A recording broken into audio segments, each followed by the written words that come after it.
Hi, welcome to our 2021 Wildwood 42 FLDL.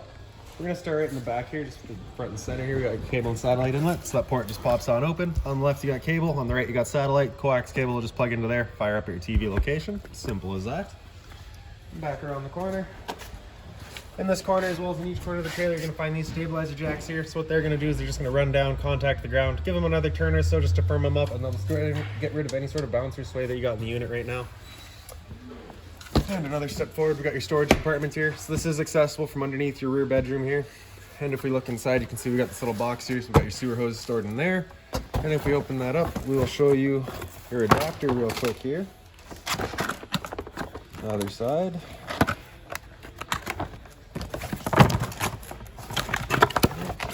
So this adapter there, you can see it's just got those 2 ears. That's how you'll be hooking it up to your sewer system. And the hose itself, once fully extended, is about 20 feet long. Keeping it in the box for you just to keep things a little bit cleaner, and stuff it back away. In here we've also got our water hose for you, and inside of that water hose you're going to find a park adapter. So your 30 amp end into there, 15 amp into a standard household outlet.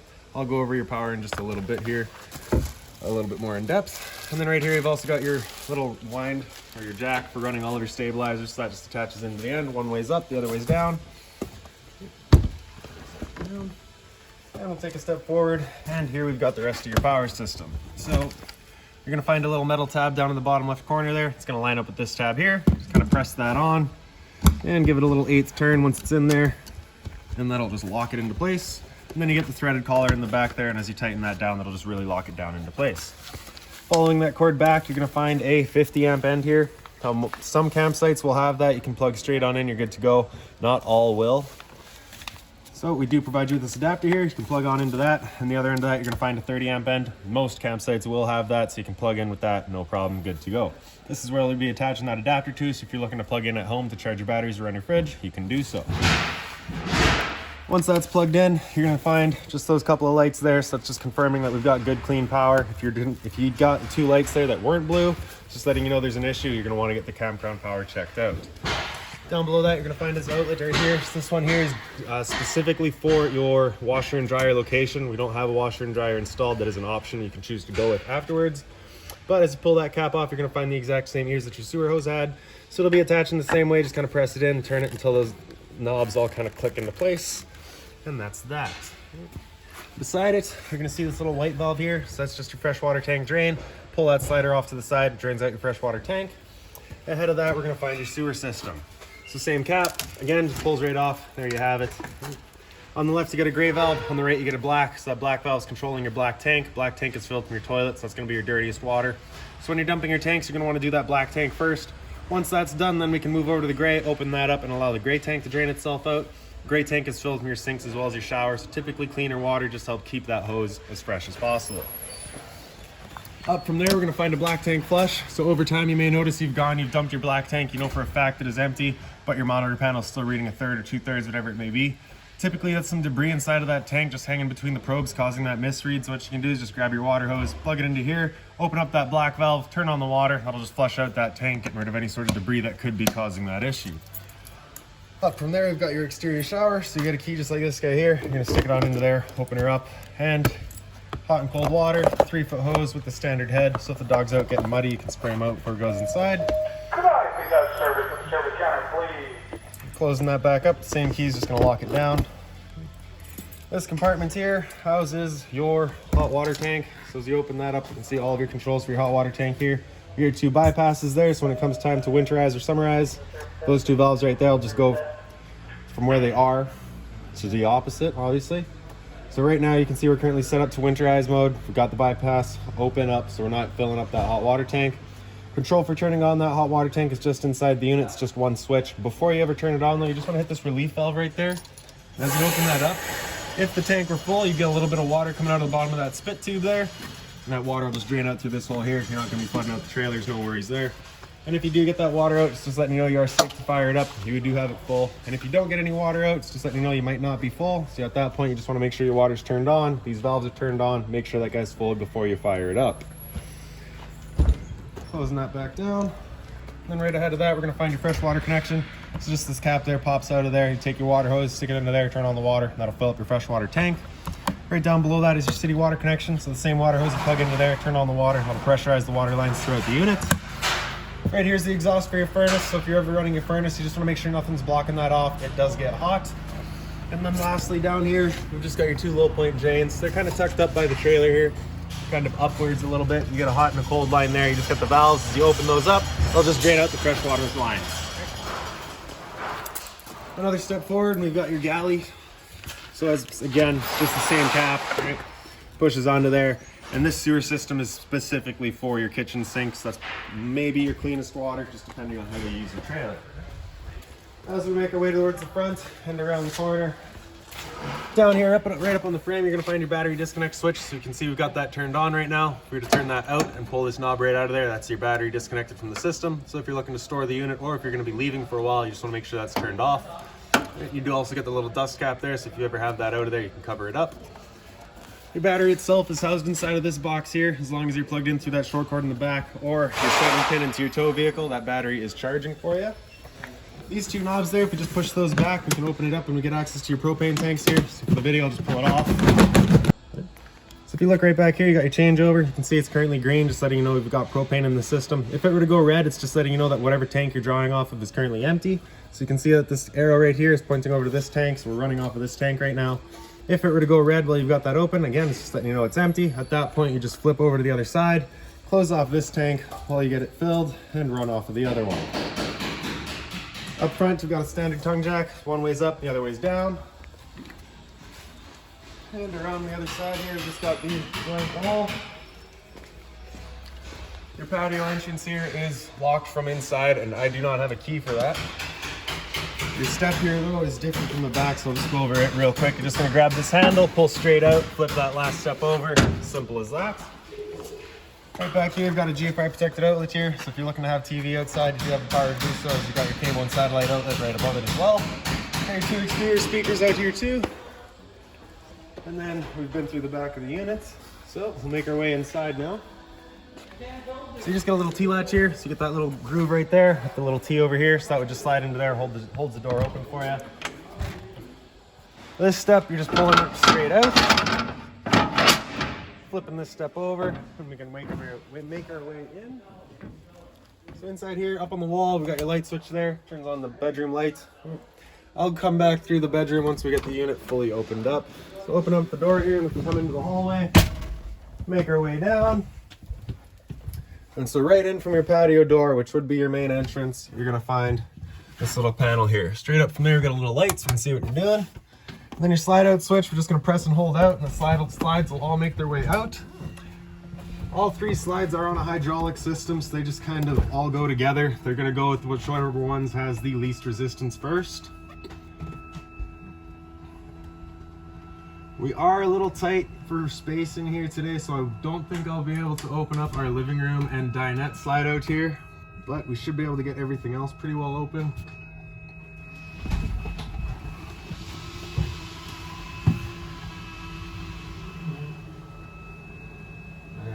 And we will leave it there. So like I said, your patio entrance would be kind of your main entrance, and right inside of that entrance we've got your fire extinguisher there. So first things first, obviously you want your fire extinguisher working, so you got the little gauge on the side, tells you that we're good, and when it is time to use it, just pull in the pin, point, and shoot.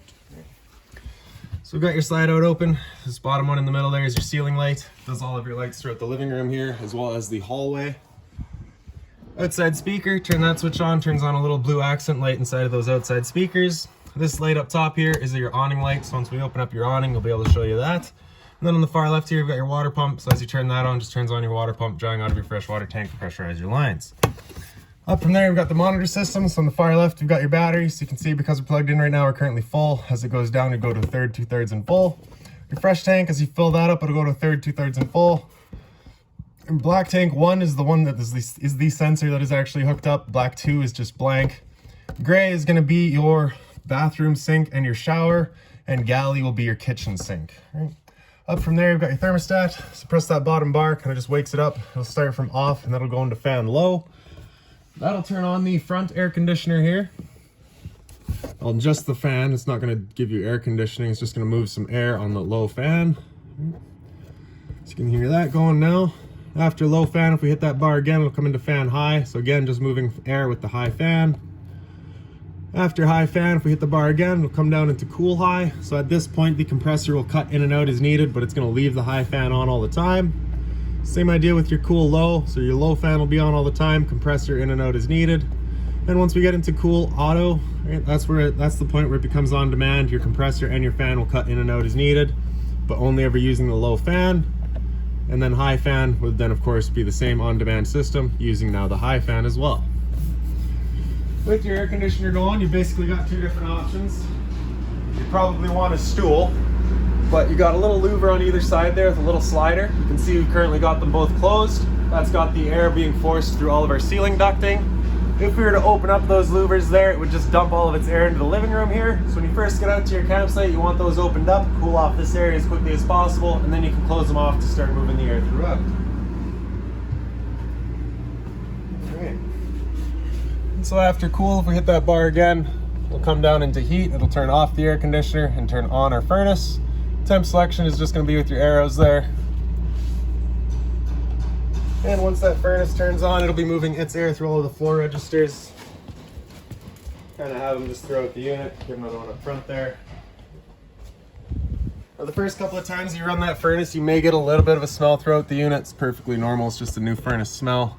After heat, if we hit that bar again, comes down to off and then just cycles back around. Over here, you've also got your Gfi Protected Outlet. So you got test on the bottom, reset on top. So if you ever have outlets that don't work, it's the first thing to come and check.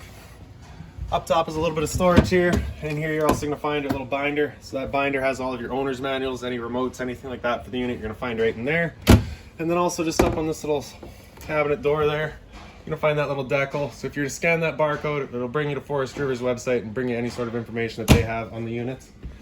Down here is just a little bit more storage. With the addition in the back corner is your ice maker valve. So I believe with it pushed in, that is it turned off. If you pull it out, that'll allow the water to go through to your ice maker.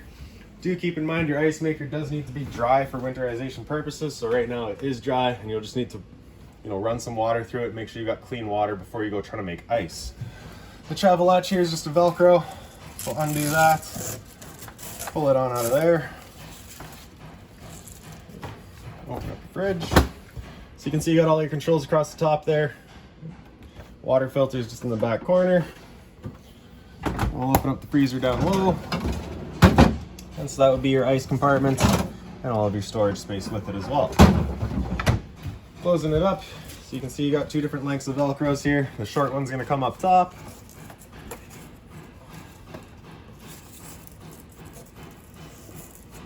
And then the long one goes through it,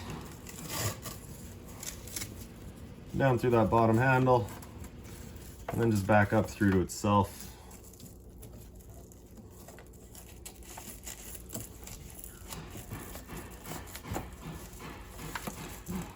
And there you have it. So in your kitchen, you get some storage above the microwave. That is, of course, the microwave plug.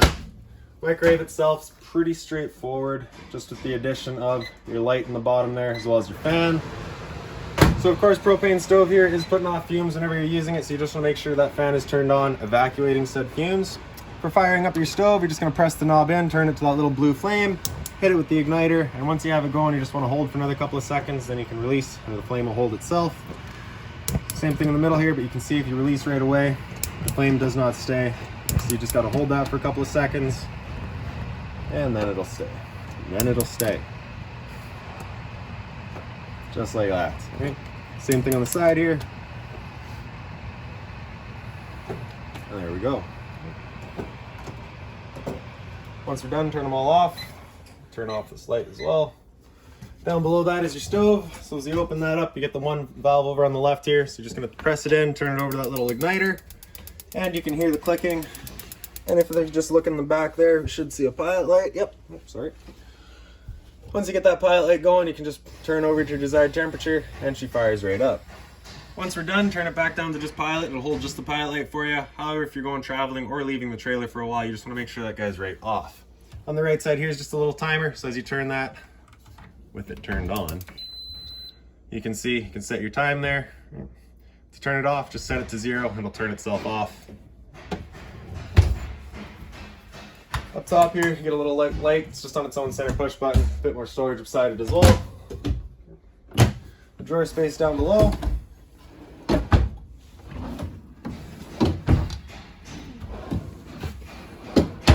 And the little cubby off to the side. For your sink, you do get the folding cover, the mobile head with the shower head feature, hot and cold water, of course, dual basin sink. A little bit of storage here, as well as in the middle. Just being mindful, of course, of our drain. We don't want to be breaking that. And then off to the side as well. On the end of the island here, there's a couple of switches. I believe there's an outlet there as well. Yep. So that switch just does an accent light around the bottom. Then into your pantry here. So you do get provided with the garbage bin there as well. Entertainment area has the storage up top. Then you get your big TV here. Down below that is your stereo. So the power button there is going to turn it on. Zone 1 is the sound bar itself. Zone 2 is your outside set of speakers. We just say auxiliary would be off in the front side here. Hit mode, come into TV, so that should be hooked up already, all AV. DVD would be through the back of the unit. Bluetooth, connect with your phone. And then radio, we'll go through that real quick here. We got your seeks, your plays on the side there, volume, and then select, you can get into all of your settings. All right. Now you can hear that kind of static in the stereo right now. I will show you your antenna switch in a little bit here. That antenna switch, if you have that turned on, will actually clear up your stereo signal as well. Down below that, we got your fireplace. The power button on the right there turns it on. Power button on the left turns it on. Center left, you've got your light intensity, so just kind of your level for it, right? Turn it up, turn it down. In the center, you've got your heat, low and high, and then of course off. Center right, we've got the temperature. Right. So basically just turns itself off once it reaches that temperature. That is of course in Fahrenheit. And then on the right side, we get your timer, 30 minutes up to 9 hours, 8 hours, 9 hours, all right. Power button on the left there turns it off. Power outlet on either side of your couch over here. The couch does also pull out. Just get rid of these back cushions here. Throw them off to the side. And pick up the foot. Get your two legs here as well. Just fold those guys out. And it just pulls straight on out. Sits on down. Now of course, like I said, we can't open up this side all the way, so I can't quite fold this out all the way. But basically, once you have it down flat, you just be taking that back piece that'll fold down to fill in that gap, and that's that. Once we're done, just picking up the foot, bringing these legs back in, folding it in half, and it just falls into place.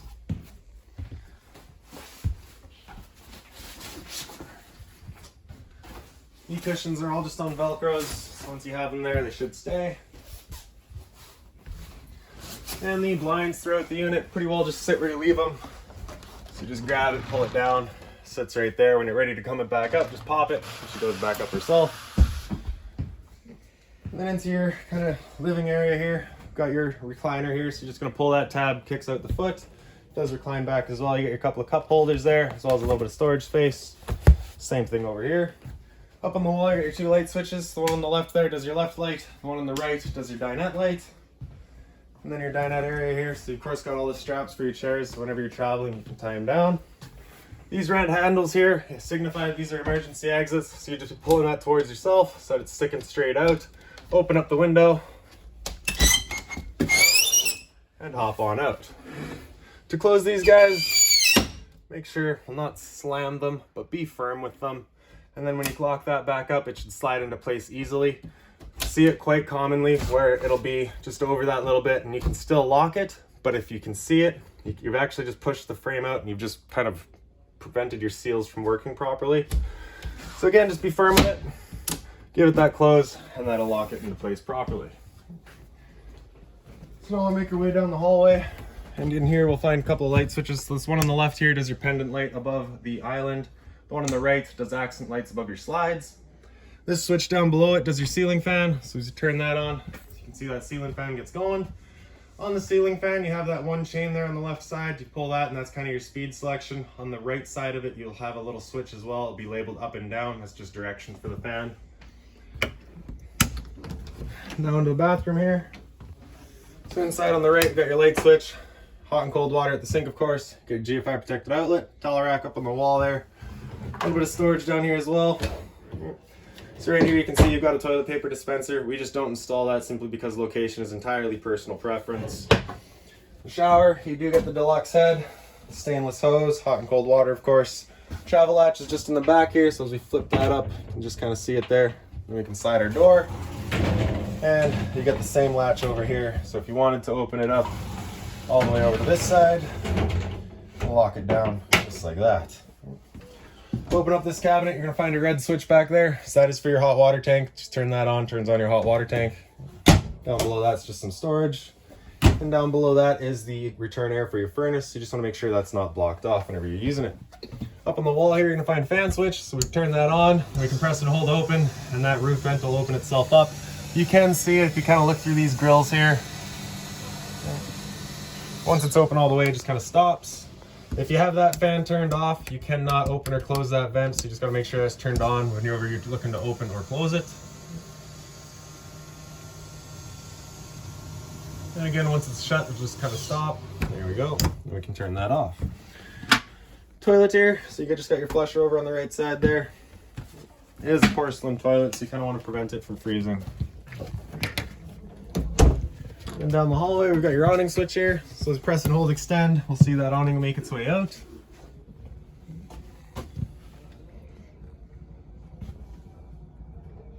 And once that awning is fully extended, we're going to see a little white flap come down at the end, as well as the black of the metal tube. Once you see that, you're going to want to stop. If you're to continue extending, it will actually wind itself up backwards, in which case our fabric will be underneath our tube, allowing it to then hold water, accelerating the growth of mold and mildew. So there's our flap and there's our tube. Once we see that, we stop. And now we'll just make our way outside real quick. Alright. So if it were to start raining, it's of course going to be holding some water anyway. So what you can do is grab either arm, front or rear, and you're just going to pull down on it. You see that changes the pitch of the awning out at the head, allowing water to then run off. If you like that angle better, because it does give you more shade, you can do the same thing with the arm at the back. Just before you bring it back in though, you want to make sure these guys are back out straight and fully extended, just so that we're not running the risk of bending anything. Also, I don't know if you've seen that real quick, it's just your awning light there. Right, so that was that one switch we had right here. Okay. Then once we're done, press and hold retract, and that awning will make its way back in. Again, we're just watching, making sure that our fabric is over top of the tube. And one more thing to keep in mind with your awning is once you get up to about 15, 20 kilometers an hour wind, it does catch it. So you just want to bring it back in, just again, so you're not running the risk of bending your arms. Okay, so straight down from your awning switch, we've got your LP detector. So propane's everywhere, it'll sit on the floor. This guy will detect it and start going off just like a smoke detector would. Off beside that, you're gonna find this little kind of dust trap right there. So that's just kind of your dust pan eliminator. You turn on the vacuum here, bring some dirt over, you can see it sucks it right up. This prevents you from having to have, a dust pan carrying around all the time. You can just sweep up over here and suck it right up. The vacuum itself is over on the side, so we slide that over. Your hose will attach into there. Clip to close that up, pull this slider over, pull it on out, and you get access to your bag right there.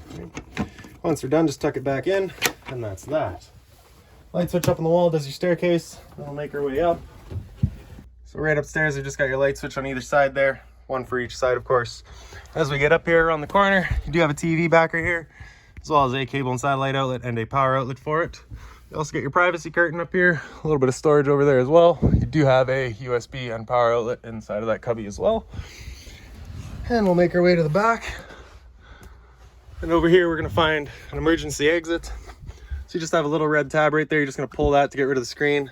Take this handle here, throw it outside, and hop on out. You do have that bedroom slide right below, so you have something to hop onto rather than falling all the way down from the roof.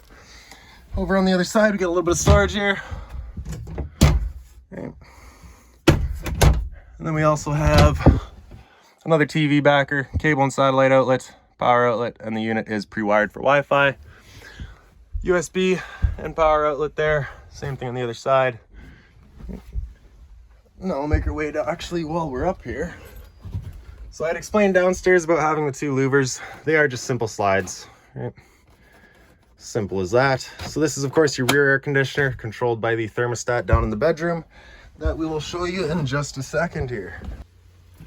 And here we got your rear thermostat. So we press that bottom bar, we'll wake it up, come into fan low. Works the exact same as the one up front, entirely through it. You have your on demand with the auto, and then after that, the only difference here is you'll notice after cool high, it comes right back to off rather than going to heat, simply because this rear air conditioner doesn't have communication with the furnace. This closet here, as we open that up, you'll see we've got a TV box in there. So if you're looking to pull a TV out for winter storage, you've got somewhere to put it. Right behind it, you're going to see a pre-plumbed installation area for a washer and dryer setup if you wanted to go with one of those down the road.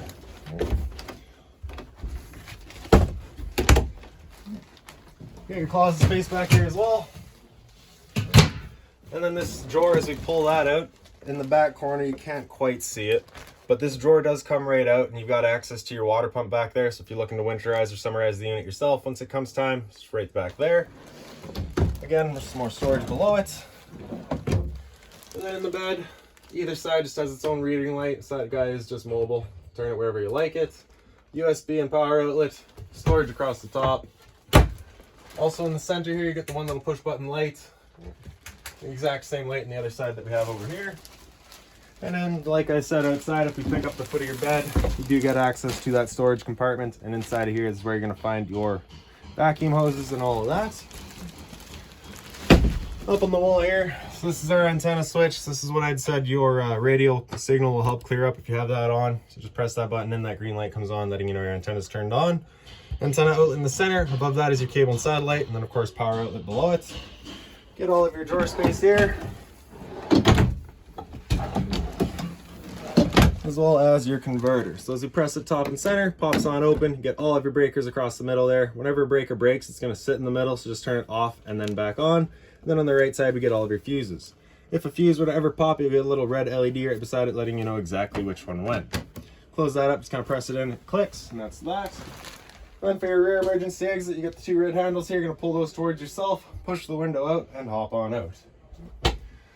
Okay, and I do believe that, actually, nope, smoke detector. You come to your steps here, and straight up from there, that's where we'll find your smoke detector. And there we have it.